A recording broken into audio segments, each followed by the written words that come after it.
गुरुजी प्रणाम। खुश रहा।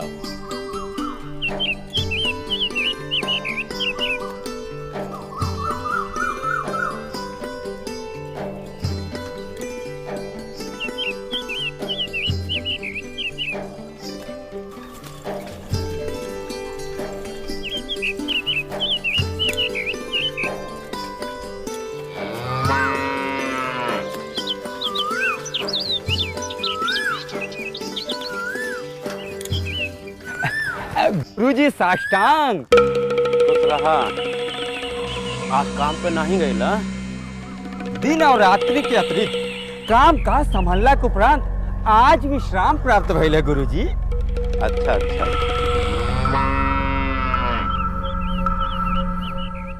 अरे फेंकू कमला बाबू हवन? अवश्य। कमला बाबू प्रणाम। का बात है मनोहर बाबू? कब आप हमारे दरवाजे पर आके हमारा अपमान करल चाहते हैं? अरे कमला बाबू, आप ये ऐसा बात क्या करत हैं? तो और का करी मास्टर जी? चारों तरफ बिरादरी में हमारी बदनामी हो रही है।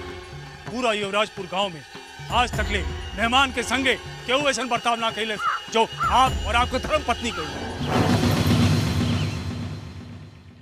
देखी कमला बाबू। चुप रही मास्टर जी। हम सफाई नहीं कह सुनल चाहत। जाइए आप घरे बैठ के अपन धर्म पत्नी के संगे हाँ में हाँ मिलाई। जाइए। हे महाभारत, चल फूटे यहाँ से। अर्थात प्रस्थान कर जाएं। अरे जय बाकी। कमला बाबू, आप एक वक्त गुस्सा में हैं। शायद ही हमारी बात आप समझ पाए। हमने आधा घंटा में ही आकाश के माई संगे असहज महसूस करे लगली।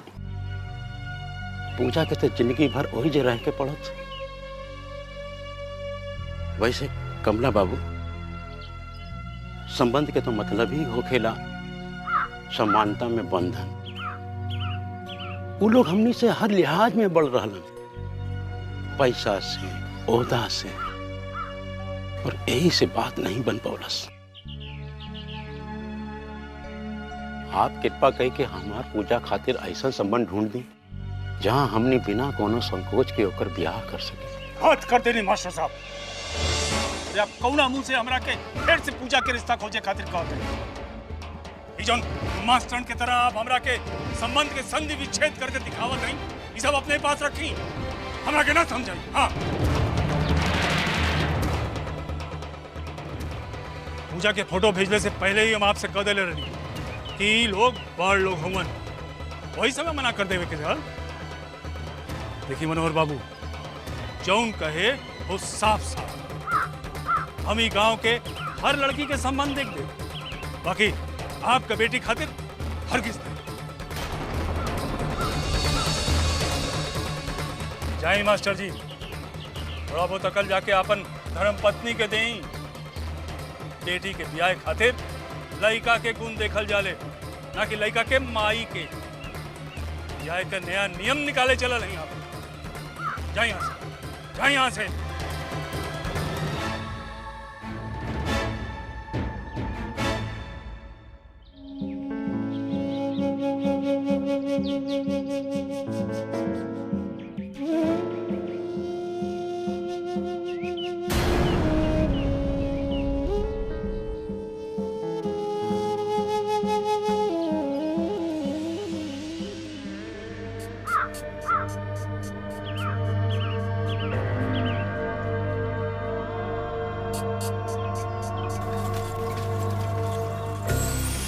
महाभारत जी। तुहार वाला भाषा में वो का कहले? बुरा दिन और बुद्धि का एगो लाइन रहे नु। विपरीत परिस्थिति में व्यक्ति विशेष के बुद्धि भ्रष्ट हो जाला भ्राताश्री। हाँ, वह हो गई बा इनकर बुद्धि भ्रष्ट।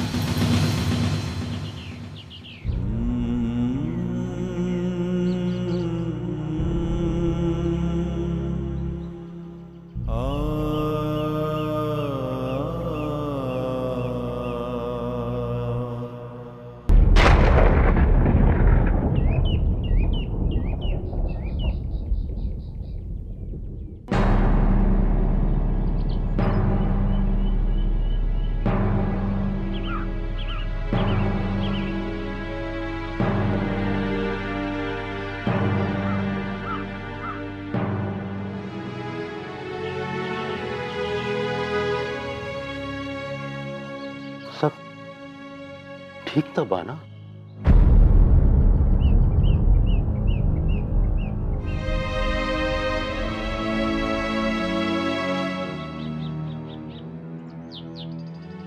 दामाद जी गुस्सा में हुआ। काहे? हमनी तो कहले ही रहली 2-4 दिन में इलाज खातिर बुलवा लिया जाए। पूजा के देखे लड़का वाला आयल रहलन ना, ई बात का खबर हमनी उनका के काहे नहीं देली, बस यही बात के पहाड़ बना लेले हुआ। अरे बेटा, ये सब इतना जल्दी में भइल के उ लोग कामाख्या मंदिर आयल रहलन, ओहिजा से फोन कर देलन कि पूजा के देखे आवत आड़। अब केहू से बताए के समय ही कहाँ मिलल। सुन लो, अब तो विश्वास हो गल ना तोरा के? ओकरे बात तो बता सकत रहलू है ना।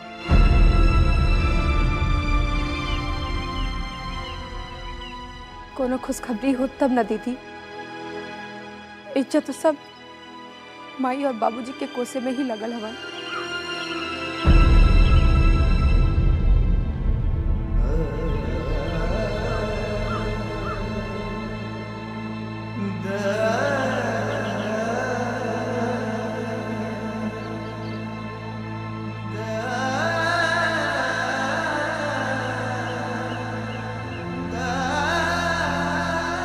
परसों रात ही के बाबूजी कहत रहलन, जौन हो गल सो हो गल। अब आरती बिटिया के 2-4 दिन खातिर एजा बुलाना, पहले ओकर इलाज करावल ज्यादा जरूरी हो। अब तो कुछो बोला माई, उनकरा के बोले का तो मौका मिल गल ना। कहत रहला कि अब उनकरा के ससुराल से कौनो मतलब नहीं खे। तू देख ली माई, अब वो शायद एजा कब्बो यहाँ हमार बीमारी कम रहे, जो उनकरा के उलाहना देवे खातिर एगो और मुद्दा मिल गई।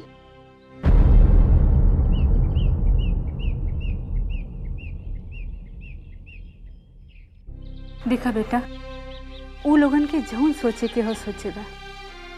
पहले तू तो हमनी के बात पे विश्वास करा। अभी ले तुहार सुधाकर भैया के भी ये बात नहीं मालूम बा। हमार विश्वास करे या ना करे से का होखे वाला बा माई। जब तू लोग जाने लो कि ये लोग ऐसा न हुआ तो थोड़ा सतर्क रहे के चाहिए कि ना। चला मान ले तानी हमनी से गलती हो गई बा, आगे से ख्याल रखा।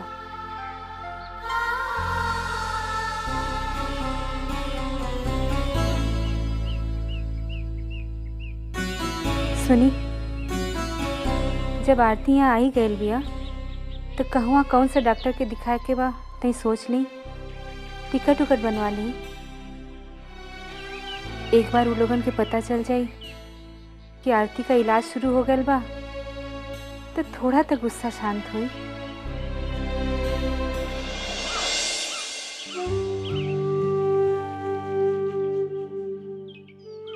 आरती बिटिया, तू चिंता मत करा, हमने तुम्हारे ससुराल जाके उनकर हाथ गोड़ जोड़ के माफी मांग ले, सब ठीक हो जाए।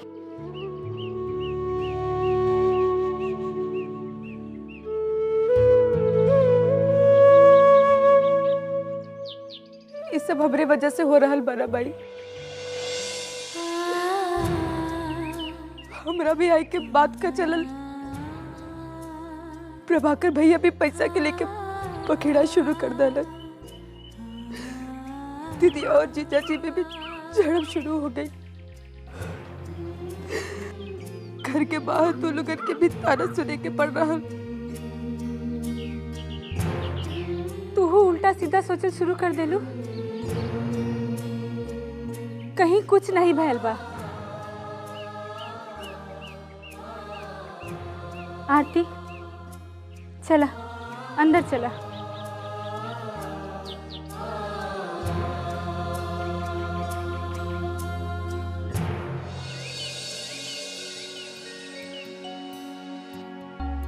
लक्ष्मी के रूप होली, अंगना के धूप होली, बाप अपने होवेली दुलरिया। माई के प्यार का है बन जाला भार का है। जस जस बबनी के बढ़ले उमरिया।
आरती बिटिया, आरती बिटिया, आरती, आरती, आरती, आरती, आरती, आरती, आरती, आरती, आरती, आरती,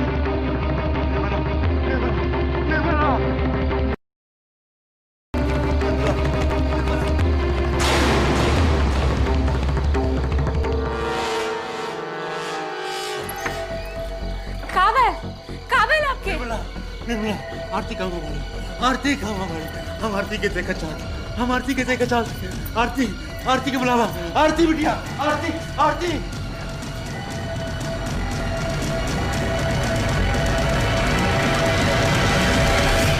कहाँ हो गए आपके? आरती, आरती अंदर सुतल बिया। तो ओकरा को उठावा, हम ओकरा के अपन आँखी से देखा चाहते हैं। आरती, शांत हो जाई, शांत हो जाई, परेशान ना होई। आई बैठी। लागता कोनो खराब सपना देख ले हैं। पहले आरती के बुलावा। का भइल?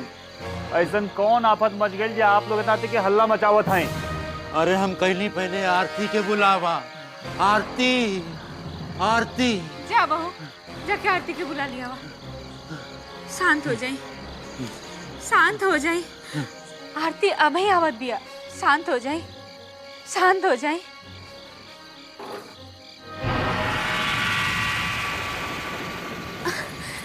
का भइल बाबूजी? बेटा तू चिंता मत कर। कल ही हम काले सुबह तोरा के दिल्ली लेके जाए। वहां के बड़ से बड़ डॉक्टर से तुम्हारा इलाज कराए। तू बिल्कुल चिंता मत करो बेटा।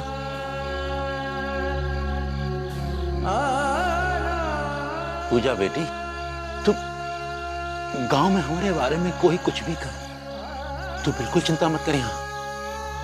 तुम्हार ब्याह बहुत धूमधाम से और अच्छा घर में होगी। इलाज और ब्याह दोनों एक साथ? गजबे बात है। हाँ, कहीं गुप्त खजाना वजाना छुपा के रख ले हैं क्या बाबूजी? अरे चुप करा,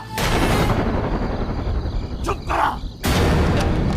जब देखा पैसा पैसा। अरे तोरा के हिस्सा के मिल जाए तोरा के। अरे दोनों पिटिया खातिर भी हम सब कुछ करब, सब कुछ करब। सुना सब। बाबूजी, बाबूजी, काम है। बाबूजी, पानी ले आओ जल्दी से। नहीं वाला। काम है बाबूजी, काम है आपके।